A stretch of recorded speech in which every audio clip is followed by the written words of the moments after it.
No kõik allkirjad on antud, kõik lubadused on nüüd pitseriga kinnitatud. Kuidas sa ise tunned ennast peale tänast kontserti? Ma tunnen ennast fantastiliselt. See oli tõesti üks väga huvitav viis, kuidas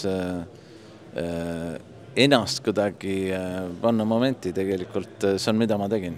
Ma usun tervesse sellesse asjasse, mis on tegelikult üks voog. Ja see voog tegelikult võttis mind alguses üle tervet seda bändi, eks ole, Eikat. Ja siis ma tundsin, et tasapisi hakkas see juba nagu lainetama sinna rahva poole. Siis kui need hakkasid kõik laulma, eks ole. Kõik laulsid tegelikult tundmatu lugu, mida need kunagi elus pole kuulnud. Kujuta, kui ilus see moment oli. Ja siis tegelikult terve see see on nagu meie kummitused tegelikult. See, kas me võtame tegelikult, proovime seda niimoodi õigesti kuidagi mängida või kas me lihtsalt laseme lahti ja harmoniseeruma. Ja tegelikult see on täpselt, et me proovisime isegi niimoodi kuidagi niimoodi nüüd lõpuks ja seal oli niisugused huvitavad momendid, kus lihtsalt, mida sa ei saagi ette planeerida. Kõik see asi, mida ma räägin, seal ei ole skripti, eks ole, see on see tunnetuse asi, see on niisugune rituaal, mida lihtsalt sa pead läbi elama oma nahal ja sellepärast ongi niisugune kontsert, mis on veel kutsutud kontsertiks, eks ole. Mis see tegelikult oli? Kuidas sa ise seda sõnastaks? Ma kinnitan, et inimesed tulid õrnalt, sa võtsid nad kaasa sellesse muusikasse, sellesse energiasse, hästi õrnalt, nii nagu eestlasi tuleb võtta ja kohelda. Ja siis ühel hetkel, kui see laul pihta hakkas ja siis ja tuli ja tegelikult sa dirigeerisid kogu seda 1000+ inimest täna. Peab eestlast kohtlema kuidagi õrnemalt kui mujal maailmas kontserdisaalides teisi rahvusi? Tead, me oleme kõik õrnad, terve inimkond on õrn. Eestlased on eriti õrnad, sellepärast, et nendel on niisugune ajalugu, nagu nendel on, eks ole, et jõhkrus on väga suur olnud igal pool läbi meie ajalugu, aga see ei tähenda, et me peame terve aeg ennast kaitsma. Me peame usaldama headust ja tunnustama üksteisele, et see headus on olemas ja ta on päris ja ta on üks asi, mis on olevus, päriselt nagu asi. Ta ei ole mingisugune kontseptsioon. Kõik tahavad olla head, aga õiglus kuidagi jääb ette sinna, sellepärast, et me tahame hinnata asju, me tahame mingisugust arvustust anda, et kuule tead, et no jah, mina nägin ja hakata seal intellektuaalselt kuidagi mingisugusi pallisüsteemi järgi 7,5 ja 10 ja 4 ja 3. Tegelikult see on kõik üks mingisugune eraldustehnika.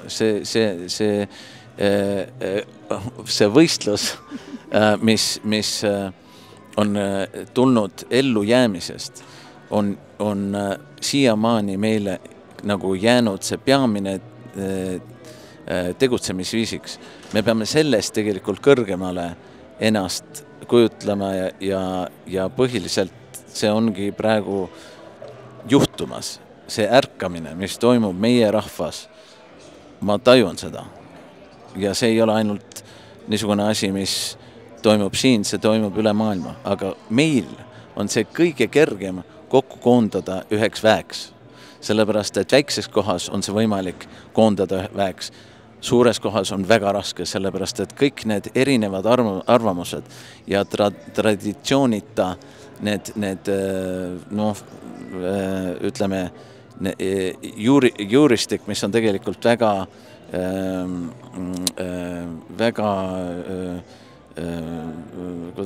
madal, tähendab oma kinnitusega. Meil on väga sügavad juured, mitte niisugused leiged, eks ole, ja nii kõrgele me saame minna, kui me sügavad juured on, eks ole, ja tegelikult, kui sa nüüd hakkad vaatama meie ajalugu ja meie traditsiooni, kui me need asjad tagasi toome, tõesti. Kõik need loitsumised ja regid ja see on meie ainukene kaitse, see on ainukene meie julgeolek, sellepärast tegelikult seal sees peitub mitte see oig ainult, aga ka see arusaamine sellest pildist, mida me peame täitma selle tuleviku mantraga, mis tegelikult on, mida meie tahame. Kristjan, kuidas saab ühendada siis seda Eesti rahvast julguse poole? Mismoodi ja mida saaks iga inimene teha, et meil see vägi oleks sees nii tugev ja see julgus meie sees olla need õied taeva poole, need puud, kes kasvavad kõrgele ja need puud, kes kaitsevad väiksemaid? Usk.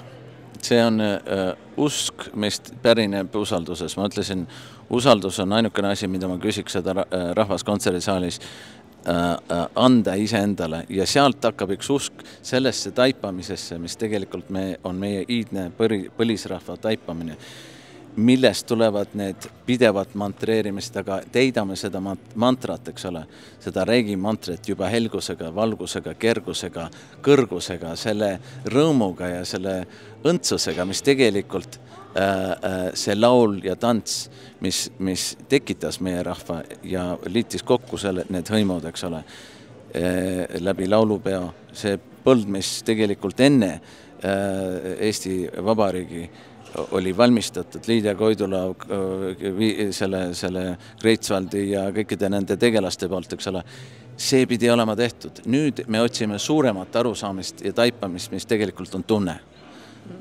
Ja see tunne liidab meid kõiki. Seda ei saa sõnadega selgitada, me tunneme seda, kui me oleme koos. Ja, me tunneme seda, me alistume tegelikult sellele tunnele ainult siis, kui me ei kaitse ennast. I want to ask you something. When I first met his soul by phone, he told that you are his work musa. So, you like that, yeah. So, yes, I will come.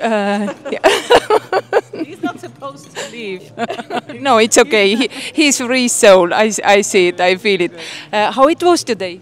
It was amazing. It was incredible. It's so good to have the project back on the road, you know. It's a project from the heart and the sounds are so incredible. So yeah, I'm super happy.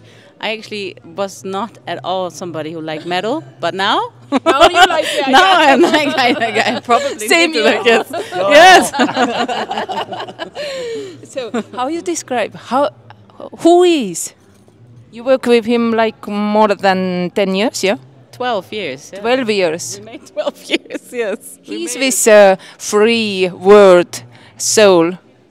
Yes, he is a walking inspiration for everybody he meets. So that's why I stuck to him, because, yeah, he inspires me every day. Yeah. And I love him every day more. You inspire me every day. So, thank you so much. Thank you so much.